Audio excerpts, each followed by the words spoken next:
Que votre œil soit ouvert sur vous d'abord, et avant de reprendre vos amis, ayez soin de vous reprendre vous-même.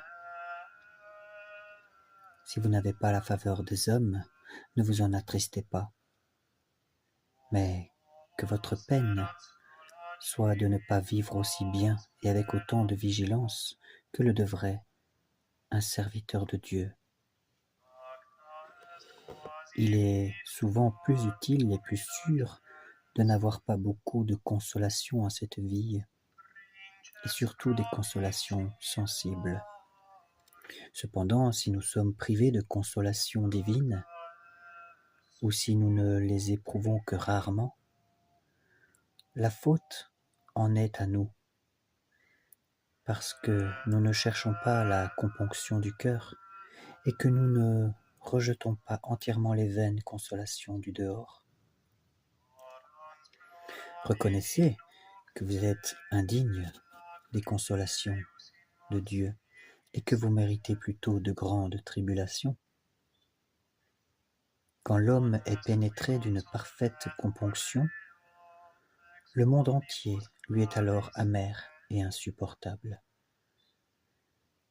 Le juste trouve toujours assez de sujets de s'affliger et de pleurer, car en considérant soit lui-même, soit les autres, il sait que nul ici-bas n'est sans tribulation. Plus il se regarde attentivement, plus profonde est sa douleur.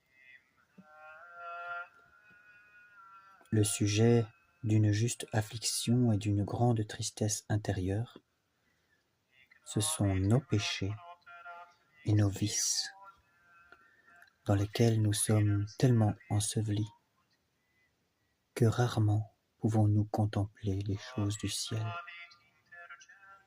Si vous pensiez plus souvent à votre mort qu'à la longueur de la vie, nul doute que vous auriez plus d'ardeur pour vous corriger. Et si vous réfléchissiez sérieusement aux peines de l'enfer et du purgatoire, je crois que vous supporteriez volontiers le travail et la douleur, et que vous ne redouteriez aucune austérité. Mais parce que ces vérités ne pénètrent pas jusqu'au cœur, et que nous aimons encore ce qui nous flatte, nous demeurons froids et négligents.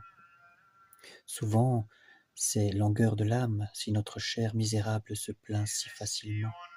Priez donc humblement le Seigneur qu'il vous donne l'esprit de componction, et dites avec le prophète : « Nourris-moi, Seigneur, du pain des larmes, abreuve-moi